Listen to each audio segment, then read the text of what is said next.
saya punya sumber yang terpercaya lah karena ya saya dekat juga dengan komunitas sepak bola, baik dulu di PSMS maupun di tim nasional.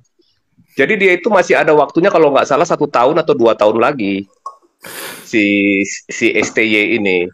Tapi kan ini kan tiba-tiba diputus. Nah kelihatannya Erick Thohir mau cari jalan pintas. Dia pikir dengan Belandanisasi tim nasional kita itu sukses akan dapat didatangkan secara instan gitu ya. Kemudian dengan hampir semua pemain yang turun kemarin itu pemain dari luar, Pak. Jadi pemain lokalnya nggak ada. Nah, di masa lalu kan Sintayong itu kan lebih suka menggabungkan antara ya pemain naturalisasi dengan bakat lokal.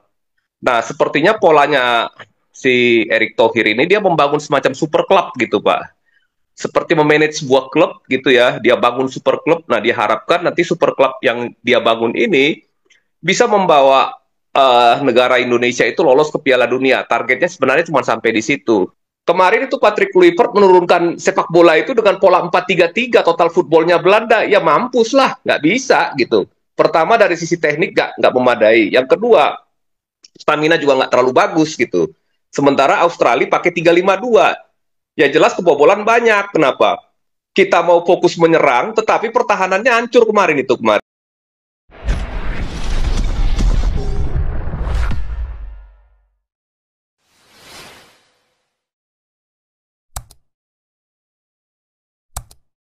Aku cari dari tadi nggak ada ompong. Baru masuk. Oh iya, nih ompong juga nih, ompong juga nih. Ompong masuk, masuk Ya, ompong. Tasya, Tasya, Tasya, Tasya. Ya, Iya, tes suara Pak Paul. itu ompong.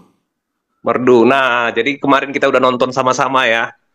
Tim nasional kita itu ya kalah 1-5. Ya, itulah pas waktu berbuka puasa pula Pak Paul. Jadi Oh si ya si berbukalah itu dengan yang pelatih pahit Koreanya gitu. beli takjil lagi ya buka puasa ya. Saya lihat videonya ya. Kasihan ya. Iya. Jadi begini Pak, itu si pelatih Korea itu, saya punya sumber yang terpercaya lah karena ya saya dekat juga dengan komunitas sepak bola, baik dulu di PSMS maupun di tim nasional. Jadi dia itu masih ada waktunya kalau nggak salah 1 tahun atau 2 tahun lagi si si STY ini. Tapi kan ini kan tiba-tiba diputus. Nah kelihatannya Erick Thohir mau cari jalan pintas. Dia pikir dengan Belandanisasi tim nasional kita itu sukses akan dapat didatangkan secara instan gitu ya. Kemudian dengan hampir semua pemain yang turun kemarin itu pemain dari luar, Pak. Jadi pemain lokalnya nggak ada. Nah, di masa lalu kan Sintayong itu kan lebih suka menggabungkan antara ya pemain naturalisasi dengan bakat lokal.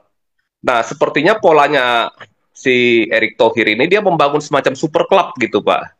Seperti memanage sebuah klub gitu ya, dia bangun super klub. Nah, dia harapkan nanti super klub yang dia bangun ini bisa membawa negara Indonesia itu lolos ke Piala Dunia. Targetnya sebenarnya cuma sampai di situ. Tapi yang kadang-kadang saya heran, yang menjadi pemain naturalisasi ini kan orang-orang keturunan ya orang Belanda keturunan Indonesia gitu ya. Yang mungkin kalau Pak Paul buka buku-buku lama, buku sejarah, mereka ini dulu yang orang-orang Ambon, orang Jawa, orang keturunan Tionghoa yang pindah ke Belanda, ya mungkin mereka bekas prajurit Knil, terus juga ada yang tidak setuju bergabung dengan Republik Indonesia, Republik Maluku Selatan. Nah, dulu ini pada waktu masa bersiap, habis habis proklamasi, ini diburu Pak, diusir-usirin semua ini kan.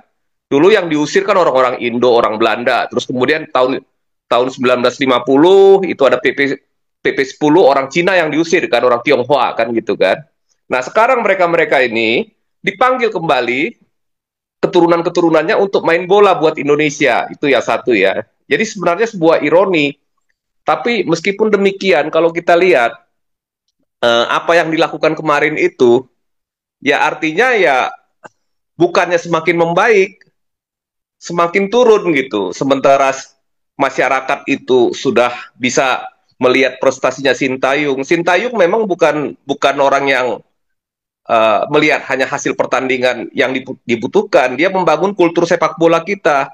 Ya kita tahu PSSI ini kan dari sisi pembinaan usia dini, terus kemudian juga kompetisinya juga kan dari dulu kan nggak pernah benar konsepnya, nggak seperti di luar gitu. Belum lagi budaya sepak bola, anak-anak bola di Indonesia kan bukan dari anak-anak orang yang mampu dan gizinya baik. Kebanyakan kan dari anak-anak pinggiran sebenarnya. Nah, yang kemudian perlu diingat juga, jangan lupa di Indonesia itu dari dulu kalau tanya mantan-mantan pemain nasional lah, jual beli partai itu biasa Pak Paul. Misalkan hari ini mau yang menang tim mana itu biasa Pak di Konoha ini. Jadi itu masalah suap, pengaturan skor itu penyakit lama itu yang susah diatasi. Sebenarnya sepak bola kita ini ya rusaknya karena itu sebetulnya. Karena jual beli partai ini, partai pertandingan di kompetisi-kompetisi liganya baik Liga 1, Liga 2, Liga 3. Zaman masih ketika masih zaman perserikatan dan kompetisi Galatama juga sama. Jadi tidak mungkin kalau sistem pembinaan sepak bola dan kompetisinya itu yang dari dulu itu tidak pernah dibenahi bisa menghasilkan tim nasional yang baik. Nah, yang kedua ya mungkin masalah fisik ya, fisik kita itu memang tidak terlalu tinggi ya. Dan juga staminanya tidak terlalu kuat. Kenapa? Ya mungkin masalah gizi mereka waktu kecil tidak terlalu bagus juga Pak Paul gitu. Gak semuanya punya gizi yang bagus. Nah, jadi ada banyak faktor sebenarnya yang harus dibenahi. Nah, kelihatannya Erick Thohir ini mau jalan pintas gitu ya. Dia bina dengan super club, dia ambil semua pemain-pemain bekas, ya bekas Belanda lah. Walaupun di Belanda sana mungkin dia cuma masuk divisi 2 apa divisi 3 kelasnya, tapi ya begitu masuk ke sini kan langsung jadi divisi utama tim nasional. Nah, dengan harapan bahwa nanti akan lolos ke Piala Dunia. Buat orang-orang yang dinaturalisasi, mungkin itu kesempatan buat mereka untuk lolos ke Piala Dunia. Tetapi kalau kita lihat memang tidak ada yang bisa instan. Nah, paling sulit itu adalah melihat pola permainan. Nah, Sintayong itu melihat fisiknya pemain Indonesia, terus juga staminanya, pola permainannya ya seperti itu. Memang bisanya itu ya bertahan dan serangan balik sesekali gitu ya. Nggak bisa dengan pola misalkan, kalau Sintayong lebih cenderung dia banyak di tengah dan di belakang. Kemarin itu Patrick Kluivert menurunkan sepak bola itu dengan pola 4-3-3 total footballnya Belanda. Ya mampus lah, nggak bisa gitu. Pertama dari sisi teknik nggak memadai. Yang kedua, stamina juga nggak terlalu bagus gitu. Sementara Australia pakai 3-5-2. Ya jelas kebobolan banyak. Kenapa? Kita mau fokus menyerang, tetapi pertahanannya hancur kemarin. Kalau nonton sepak bola itu, kalau bagi pengamat ataupun analis sepak bola pasti tahulah gitu ya. Jadi ada banyak faktor, jadi nggak ada yang instan dalam sepak bola gitu. Nah sekarang orang mengharapkan supaya Sintayong kembali. Nah tadinya Sintayong ini diputus itu, dia punya kontrak masih ada setahun apa 2 tahun lagi dan kewajibannya juga belum dibayarkan itu. Ada isu seperti itu, ada kabar seperti itu. PSSI belum membayarkan sisa kewajiban karena pemutusan itu kepada Sintayong. Itu bisa dicek lah. Tapi kalau saya dapat sumber informasinya yang lumayan ini valid gitu Pak Paul. Nah, jadi banyak faktor.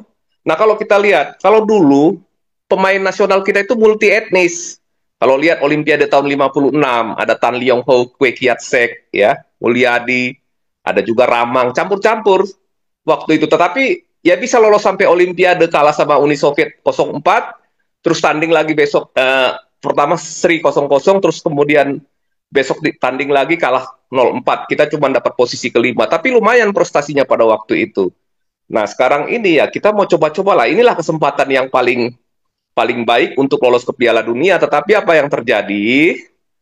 Tadinya kita ranking 3 di grup ini saya nggak yakin ini untuk masih punya 3 pertandingan lagi. Tapi kalau ngelihat pola main seperti kemarin itu saya nggak yakin bakalan lolos gitu. Kelihatannya sih sulit sekali untuk lolos kelihatannya kalau masih melihat seperti yang kemarin. Dan yang kedua Patrick Kluivert itu kan bukan pelatih yang pernah sukses.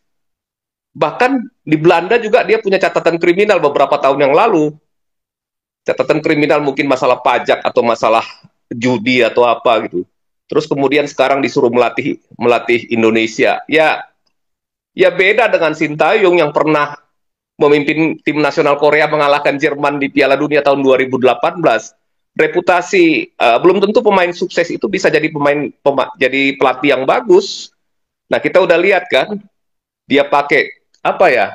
Asisten pelatihnya yang bagus-bagus lah, analis sepak bola yang bagus dari Belanda. Tetapi ya kepemimpinan seorang pelatih dalam suatu tim itu penting.